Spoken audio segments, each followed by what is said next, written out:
The hospital parking lot was almost empty when I arrived that cold Tuesday evening.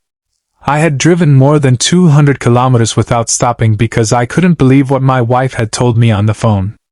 "Nobody can pick him up," she said. "Everyone is busy." But I knew what that really meant. My father-in-law, Richard, had just been discharged from the hospital after spending nearly 3 weeks recovering from a serious illness. He was 72 years old, weak, tired, and still needed help walking.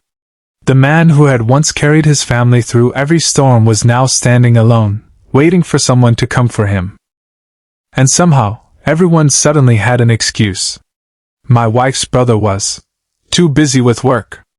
Her sister was out of town. Her mother said she wasn't feeling well. But I knew the truth. They had abandoned him. When I finally reached the hospital, I saw him sitting near the entrance with a small bag beside him. His shoulders were bent, and he looked completely defeated. The moment he saw me, his eyes filled with surprise. "Daniel?"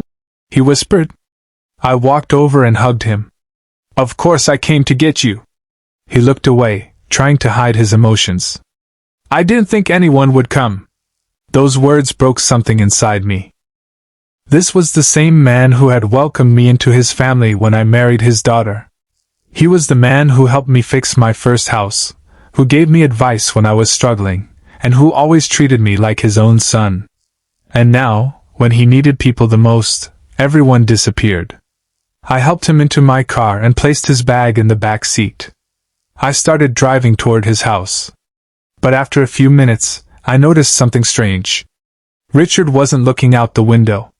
He wasn't talking. He was holding his hands tightly together, like he was fighting with himself. Then suddenly, he leaned toward me. His voice was barely a whisper. "Daniel, don't take me home." I looked at him, confused. "What?" He looked straight ahead. "Drive to my lawyer's office."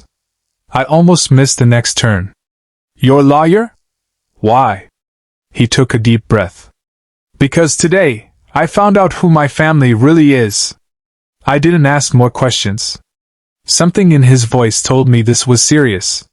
As I drove, Richard finally started talking. The week before he was discharged, his family had visited him. But they weren't there because they were worried about his health. They were asking questions. Questions about his house, his savings, his investments, his will. "They thought I didn't notice," Richard said quietly.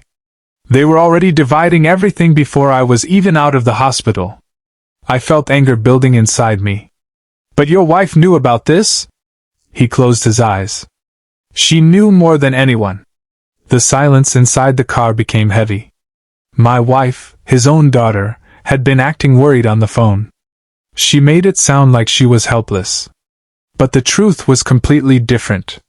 When we arrived at the lawyer's office, Richard walked inside slowly. His lawyer, Mr. Anderson, immediately stood up when he saw him. "I was wondering when you would come," the lawyer said. That sentence shocked me. Richard looked at him. "Did you prepare everything?" The lawyer nodded and placed a folder on the desk. "I did. But I need to know if you are certain." Richard opened the folder. "I've never been more certain in my life." Inside were documents I never expected to see. Richard had discovered that his oldest son had been secretly taking money from his accounts. His daughter had convinced him to add her name to certain documents. They weren't helping him because they loved him. They were protecting their future inheritance. The worst part? They had planned to move him into a small assisted living apartment and sell his house. Without asking him. Without respecting him. Without caring what he wanted. Richard sat quietly for a moment. Then he looked at me. "Daniel, you were the only person who came." I didn't know what to say. I wasn't expecting anything from him. I didn't come because of his money or his house. I came because he was family. 2 days later, everything changed. My wife came home angry. "Where is my father?" I looked at her. "At a hotel." She froze. "What?" I told her Richard knew everything. The lies. The conversations. The plans. At first, she denied it. Then she became angry. "You don't understand. We were just trying to help." I shook my head. Helping someone is not secretly taking control of their life. For the first time, she had nothing to say. The following week, Richard called a family meeting. Everyone arrived expecting good news. They thought he was going to announce his final decisions. They thought they were about to receive what they wanted. But instead, Richard placed a folder on the table. "I spent my entire life building this family," he said. "But I learned something important." Everyone became silent. Blood doesn't always make someone family.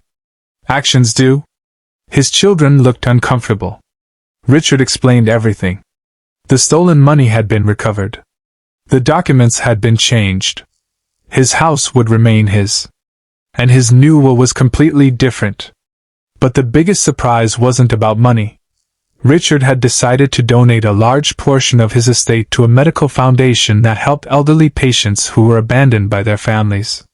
The people who expected to inherit everything received almost nothing. After the meeting, his daughter cried. She apologized. She said she had made mistakes. Richard listened. But he didn't forget. Forgiveness did not mean pretending nothing happened. Months passed. Richard moved into a comfortable place where he received proper care.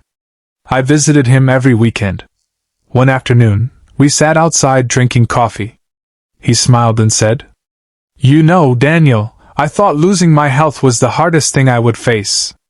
I looked at him. "But," he smiled sadly, "but discovering who truly cared about me was harder." I nodded. He placed his hand on my shoulder. "That day you drove 200 kilometers to pick me up. You didn't just pick me up from a hospital." He paused. "You reminded me I wasn't alone." I never forgot those words. Because sometimes life reveals people's true character in the moments when we need them most. Some people disappear when there is nothing left to gain. And sometimes, the person you least expect becomes the one who stands beside you when everyone else walks away.